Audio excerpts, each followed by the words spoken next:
अगले 3 से 4 साल में America will no more be United States of America. ये ब्रेक होगा, इसके टुकड़े होंगे। अच्छा, अमेरिका के टुकड़े हो जाएंगे। डेफिनेटली ये अमेरिका सेम नहीं रहेगा, यूनाइटेड नहीं रहेगा।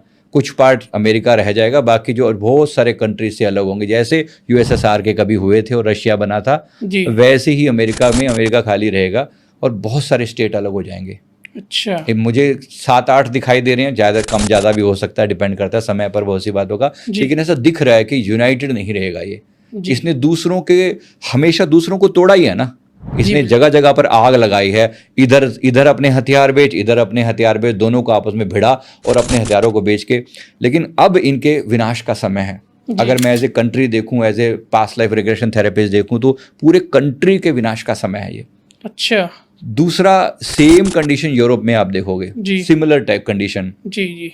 यूरोप तो पूरा का पूरा जो है, मतलब समझो कि इसमें बहुत सारे लोगों का इस्लामीकरण आप देख रहे हो, अभी भी होता हुआ देख रहे हो। फ्रांस जैसा कंट्री, जर्मनी जैसा कंट्री, जो कभी जो है ना अपने आप को सबसे सेफेस्ट हेवन कहा करते थे, आज वो खुद अपने दंगे नहीं बचा पा रहे हैं, है ना। इन्होंने जगह दी उनको वहां पर, और वहां पर रिफ्यूजियों को जगह देते देते आज खुद जो है, एक दिन खुद अपने घर में रिफ्यूजी ना आए तो मुझे कह देना ये खुद अपने घर में रिफ्यूजी हो जाएंगे। और ये यूके के लिए स्पेशली बोल रहा हूँ मैं।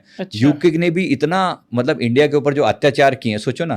कभी कहा करते थे कि यूके के साम्राज्य में कभी सूरज डूबता नहीं है ना, है ना, ईस्ट से लेकर वेस्ट तक हमारी सत्ता है।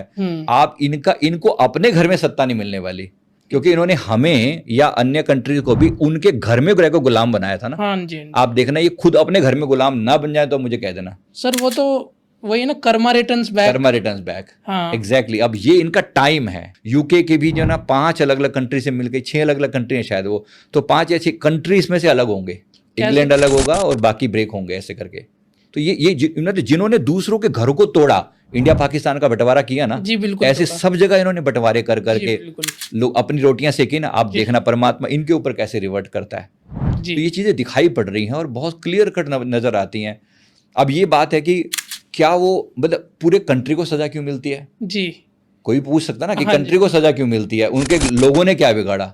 लोगों ने बिगाड़ा इसलिए बिगाड़ा कि जब कोई कंट्री दूसरों के जगह से लूट कर लाता है अपने घर में पैसा, बटता तो उनके देश के लोगों को ही है ना, फायदा तो उनको होता है। कहीं ना कहीं खाते तो उसी की रोटी है ना, वो उसी की रोटी खाते हैं। तो जाहिर सी बात है, तो कर्मा रिटर्न्स बैक।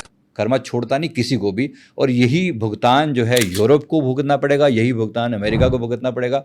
हालत यहाँ बहुत खराब होने वाली है। तो हमारे इंडियंस थोड़े में सावधान रहें, मतलब वहाँ पर जो है ना बहुत सावधान रहें। और शेयर मार्केट बुरी तरह से क्रैश करेगा और इसका इम्पैक्ट ओवरऑल पूरी वर्ल्ड पर पड़ने वाला है जी।